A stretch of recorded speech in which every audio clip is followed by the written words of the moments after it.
നിങ്ങളുടെ ഇഷ്ട പരമ്പരകൾ എക്സ്ക്ലൂസീവായി സൺ നെക്സ്റ്റ് ആപ്പിലൂടെ തികച്ചും ഫ്രീ ആയി. ഇപ്പോഴേ ആപ്പ് ഡൗൺലോഡ് ചെയ്യൂ. എന്താ വിളിച്ചിട്ട് എടുക്കുന്നില്ലേ? കിട്ടുന്നില്ലമ്മേ. അതെന്താ? ദേ ആതിര ചേച്ചി വന്നല്ലോ.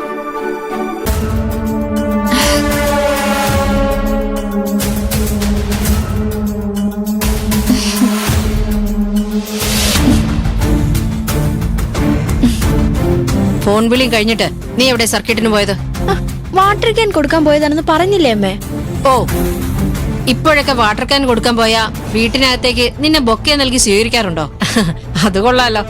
ഇതിപ്പോ പുതിയ സമ്പ്രദായം തുടങ്ങിയതാണോ? ഇതുവരെ കണ്ടിട്ടില്ല.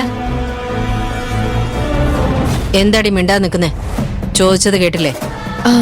എനിക്കെന്റെ ഒരു കൂട്ടുകാരി തന്നതാ അമ്മേ ഈ ബൊക്കെ. ഓ, നീ വാട്ടർ ക്യാനും കൊണ്ടുപോയപ്പോ ഒരു കൂട്ടുകാരി നിന്നെ കൈകാട്ടി നിർത്തി ഈ ബൊക്ക തന്നു അല്ലേ?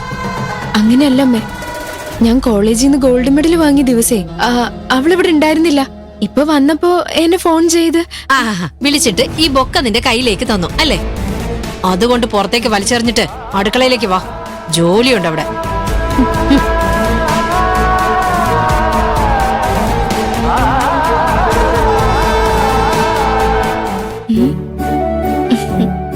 അമ്മ കുത്തി കുത്തി ചോദിച്ചു, പക്ഷേ ഞാനൊന്നും പറഞ്ഞില്ല കേട്ടോ.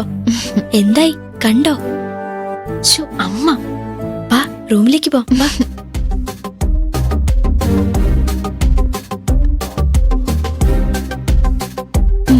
തൽക്കാലം രക്ഷപ്പെട്ടു അല്ലേ ചേച്ചി? ബൊക്കെ തന്നിട്ട് ചേട്ടൻ എന്തൊക്കെ പറഞ്ഞു? ഞാൻ ചോദിക്കുന്നില്ല, അതൊന്നും ഒരു അനിയത്തി ചോദിക്കാൻ പാടില്ലല്ലോ.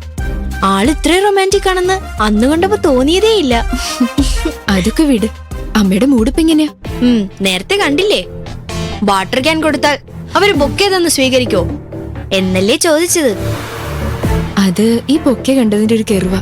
പൊതുവേ അമ്മ ഇന്ന് എങ്ങനെയാ? പൊതുവേ ഇപ്പൊ കുറച്ച് ദിവസമായിട്ട് ആ സ്ഥലം കിട്ടിയതിന്റെ സന്തോഷത്തിലാ. പിന്നെ ചില നേരത്തെ ചില മൂഡ് മാറ്റങ്ങൾ, അത് പിന്നെ ജന്മന ഉള്ളതാണെന്നല്ലേ അച്ഛൻ പറയുന്നത്. എന്താ ചേച്ചി ചോദിക്കാൻ കാര്യം? അല്ല, മുസ്തഫ അങ്കിളിനെ കണ്ടിരുന്നു. കട ചോദിച്ച് പലരും വരുന്നുണ്ടെന്ന്. ഒരു ദിവസത്തെ അവധി ഞാൻ ചോദിച്ചിട്ടുണ്ട്. ആ ആധാരം ബാങ്കിൽ കൊണ്ടുപോയി വെക്കാൻ പറ്റിയിരുന്നെങ്കിൽ നന്നായിരുന്നു. എങ്ങനെയാ അമ്മയൊന്ന് സമ്മതിപ്പിക്കുക? ചേച്ചി, ഞാനൊരു കാര്യം പറയട്ടെ. ചേച്ചി പോയി സംസാരിക്ക്, ഞാൻ പിന്നാലെ വന്ന് സപ്പോർട്ട് ചെയ്യാം. എനിക്ക് തോന്നുന്നത് മറ്റൊന്നാ. നീയേ ആദ്യം ചെന്ന് വിഷയം എടുത്തിട്, ഞാൻ പിന്നാലെ വരാം. ഇന്നൊരു തീരുമാനം ഉണ്ടായേ പറ്റൂ. എന്താ ചേച്ചി ഞാൻ പറഞ്ഞു തുടങ്ങാ? ഒരു പിടിയും കിട്ടുന്നില്ലല്ലോ. അമ്മയെ പറഞ്ഞു മയക്കാൻ നിന്നെ കൊണ്ടേ സാധിക്കൂ. നീ ആ സമയത്ത് തരാതരം പോലെ കൈകാര്യം ചെയ്യ്. ഓക്കെ, ചെല്ല്.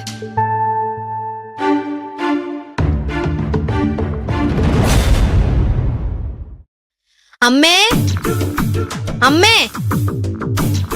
ഗോകുലേട്ടാ, ഞാൻ അമ്മയോട് പറയുമ്പോ സപ്പോർട്ട് ചെയ്യണം. അത് ഞാൻ ഏറ്റു. അമ്മേ. എന്തിനാ ഇങ്ങനെ വിളിച്ചു പോകുന്നേ? ഒരു കാര്യം പറയാനാ അമ്മേ. കാര്യം എന്താ? അവിടെ ഒന്ന് പറഞ്ഞൂടെ? എന്നെ ഇങ്ങോട്ട് വിളിച്ചു വരുത്തണോ? അയ്യോ, അമ്മ ഇതുവഴി വരുന്നത് കണ്ടു, അതുകൊണ്ട് വിളിച്ചതാ. അല്ലെങ്കിൽ ഞങ്ങൾ അങ്ങോട്ട് വന്ന് പറഞ്ഞേനെ. ഇവിടെ ഞാനും ഗോകുലേട്ടനും കൂടെ ഒരു കണക്കുണ്ടാക്കാൻ നോക്കിയതാ. എന്ത് കണക്ക്? അതായത് ഇവിടെ നമ്മുടെ വീട്ടില് മസാല, പലചരക്ക് സാധനങ്ങൾ മൊത്തം എത്ര രൂപ ചെലവ് വരും? അതിന്റെ കണക്കറിഞ്ഞിട്ട് നിനക്കെന്താ എത്ര അത്യാവശ്യം? അതല്ലേ പറഞ്ഞത്, ഞാനും ഗോകുലേട്ടനും കൂടി ഒരു കണക്കുണ്ടാക്കുകയാണെന്ന്. ഇവിടത്തെ ചെലവിന്റെ കാര്യത്തിൽ ഞങ്ങൾക്കും അഭിപ്രായം ഉണ്ടാവണ്ടേ? അമ്മയ്ക്കറിയില്ലേ? അതോ അച്ഛനോട് ചോദിക്കണോ? അച്ഛനോടൊന്നും ചോദിക്കണ്ട, ഞാൻ പറയാം. അരി, മസാലയും സാധനങ്ങളും എല്ലാം കൂടി ഒരു 8000 രൂപ കാണുമായിരിക്കും. ആ, കേട്ടില്ലേ ഗോകുലേട്ടാ, ഞാൻ പറഞ്ഞ കണക്ക് ശരിയാ. 8000, 8500. എന്താ ഇവരുടെ ഉദ്ദേശം? അപ്പൊ നമ്മള് സംസാരിച്ച ഐഡിയ തന്നെ ബെസ്റ്റ്. എന്താ ഐഡിയ? നമുക്ക് സ്വന്തമായ ഒരു സൂപ്പർ മാർക്കറ്റ് ഉണ്ടെങ്കിൽ മാസത്തേക്ക് ആവശ്യമുള്ള സർവ്വ സാധനങ്ങളും അവിടെ നിന്ന് എടുക്കാം. വേണമെങ്കിൽ കുറച്ച് കൂടുതലും എടുക്കാം. വീട്ടു സാധനങ്ങളുടെ കാര്യത്തിൽ നമുക്ക് ഒരു ടെൻഷനും വേണ്ട. അമ്മ മനസ്സിൽ കണക്ക് കൂട്ടുക ഗോപിയെ. രണ്ടുപേരും ചേർന്നുണ്ടാക്കിയ പ്ലാൻ ഉണ്ടല്ലോ, ഫസ്റ്റ് ക്ലാസ്. എനിക്കൊന്നും ഈ ഒരു ചിന്ത മനസ്സിൽ വന്നതേ ഇല്ല. നമുക്ക് ഈ വീട് വിട്ട് വലിയൊരു വീട് സ്വന്തമായി വാങ്ങി അങ്ങോട്ട് താമസവും മാറ്റാം. അമ്മയ്ക്ക് ആഘോഷമായി താമസിക്കാം അല്ലേ? ഓ, കഴിഞ്ഞോ നിങ്ങളുടെ അവതരണ ഗാനം?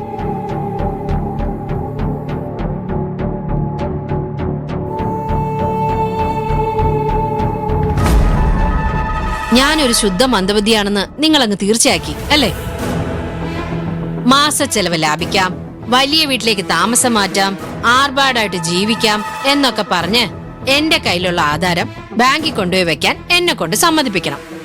നടക്കില്ല മക്കളെ. മോളെ അതിരെ നടക്കില്ല. ഇപ്പൊ കൈവിട്ടു പോയ മുസ്തഫ അങ്കിളിന്റെ കട ഒരിക്കലും കിട്ടാതെ ആവും അമ്മേ. അതൊന്ന് ആലോചിക്ക്. അമ്മയുടെ പത്മിനി നിർത്ത. നിന്റെ ആ സൂത്രം മുമ്പേ നീ അവതരിപ്പിച്ചതാ, അതങ്ങ് വിട്ടേക്ക്. എനിക്ക് അങ്ങനെ ഒരു പേരൊന്നും വേണ്ട. നീ നിന്റെ അച്ഛന് വെച്ചു കൊടുക്കാൻ പോകുന്ന super market Athira super market എന്ന് തന്നെ വെച്ചോ. എനിക്കതിൽ ഒരു വിരോധവും ഇല്ല. എന്റെ സ്ഥലം ഈട് കൊടുത്ത് ലോൺ എടുക്കാന്ന് നീ സ്വപ്നം കാണണ്ട.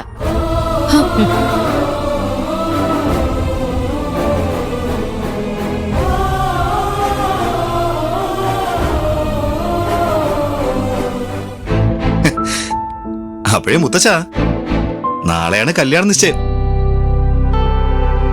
ദേവീക്ഷേത്രത്തിൽ എല്ലാം പറഞ്ഞു വെച്ചിട്ടുണ്ടെന്നാ പറഞ്ഞെ. അതൊക്കെ അച്ഛൻ നോക്കിക്കോളും. ഈ നിശ്ചയത്തിന് പോവാൻ കാറൊക്കെ വേണോ? കഴിഞ്ഞ 2 തവണ പെണ്ണ് കാണലിന് പോയപ്പോഴും കാറ് വിളിച്ച് കുറെ കാശ് ചെലവായേ. ഇതിപ്പോ എല്ലാരും ഓട്ടോയിൽ പോയാ പോരെ? കാറൊക്കെ വലിയ ആർഭാടല്ലേ മുത്തച്ഛ?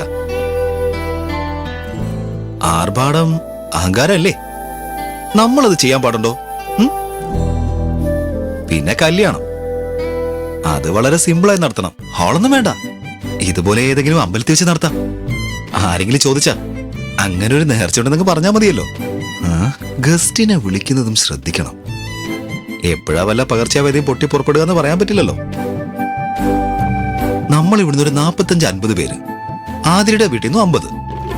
അയ്യോ, 50 100 കൂടുതൽ തന്നെയാ. ഒരു 30 നാക്കാം, അതാ സേഫ്. നീ പണ്ടേ കണക്കില് വിളിക്കനാ. 2 കുടുംബങ്ങൾ മാത്രം. താലികെട്ട് കഴിഞ്ഞ് ഏതെങ്കിലും ഒരു ചെറിയ ഹോട്ടലിൽ വെജിറ്റേറിയനാണ്. മാതൃകാപരമായ കല്യാണം എന്നൊക്കെ പറയുന്നത് അതാ അല്ലേ മുത്തശ്ശ?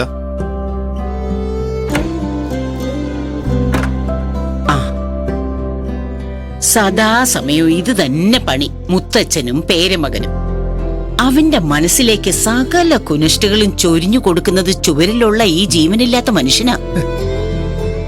വന്നോട്ടെ, ഞങ്ങള് വന്നു കഴിഞ്ഞല്ലോ, പിന്നെന്താ? പറഞ്ഞാട്ടെ, എന്താ കാര്യം?